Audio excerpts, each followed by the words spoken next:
This is a story about the United Nations mission to the United States to investigate excessive force, militarized policing, and racial profiling.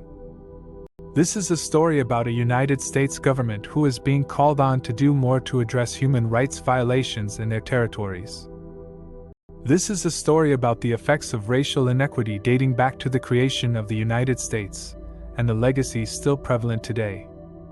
This is a story about the pain of victims and their families, and the demand for justice. This is the story of how two United Nations experts, Dr.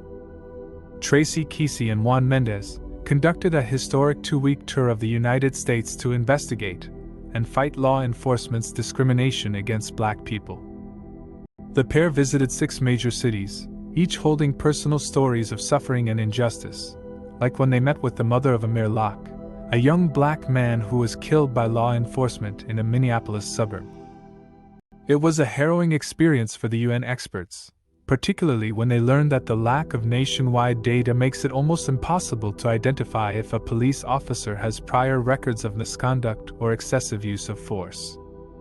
The UN mission came about due to the death of George Floyd in May of 2020, and serves as a call for a nationwide commitment to address structural racism.